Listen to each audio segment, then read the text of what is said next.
حصد ريال مدريد لقب دوري أبطال أوروبا للمرة ال15 في تاريخه بعد الفوز 2-0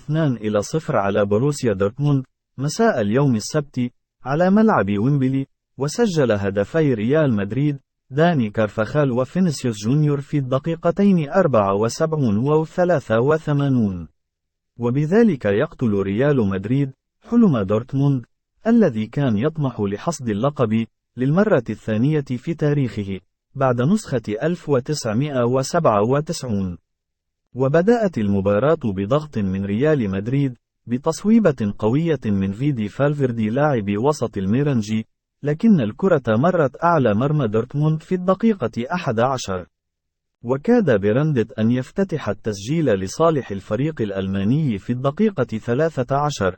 إذ تلقى تمريرة في العمق من فوليكروغ واستلم وصوب، لكن مرت الكرة بجانب القائم الأيمن. أخطر فرص المباراة جاءت في الدقيقة 21، حيث انطلق كريم أديمي بانفراد نحو كورتوا وراوغ الحارس البلجيكي وحاول وضع الكرة في الشباك، لكن داني كارفاخال شتت الكرة إلى ركلة ركنية.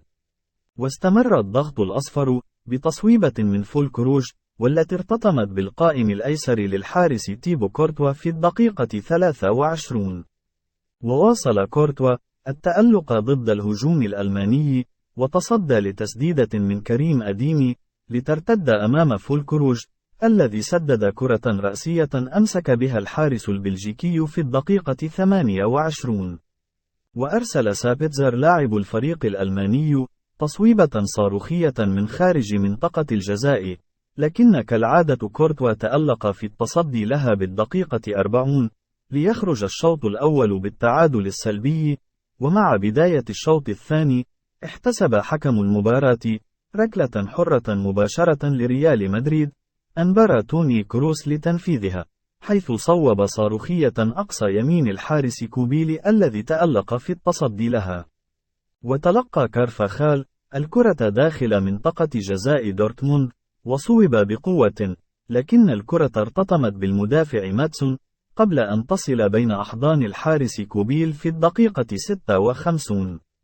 وأرسل أديمي عرضية من الطرف الأيسر داخل المنطقة نحو فوليكروغ الذي صوب كرة رأسية على الطائر، لكن كورتوا تألق في التصدي لها بالدقيقة 62، ونجح داني كارفاخال في تسجيل الهدف الأول لريال مدريد في الدقيقة 74، فمن ركلة ركنية نفذها توني كروس ارتقى كارفاخال وصوب بالرأس في شباك الحارس كوبيل، وكاد بيلينجهام أن يضيف الهدف الثاني لريال مدريد في الدقيقة 76، إذ تلقى تمريرة في عمق منطقة الجزاء وصوب كرة أرضية لمست قدم شلوتربيك قبل أن تمر بمحاذاة القائم الأيسر، وتألق الحارس كوبيل في التصدي لتسديدات من توني كروس وكامافينجا وكرة رأسية خطيرة من ناتشو في محاولات لإضافة الهدف الثاني. وأضاف فينيسيوس جونيور الهدف الثاني لريال مدريد في الدقيقة 83، إذ تلقى تمريرة من بيلينجهام في عمق منطقة الجزاء واستلم وصوب كرة أقصى يسار الحارس كوبيل، وسجل فولكروج الهدف الأول لدورتموند في الدقيقة 87، لكن حكم المباراة ألغاه بداعي التسلل، وحافظ لاعبو الميرنجي على تقدمهم ليتوج الفريق الملكي باللقب الأوروبي.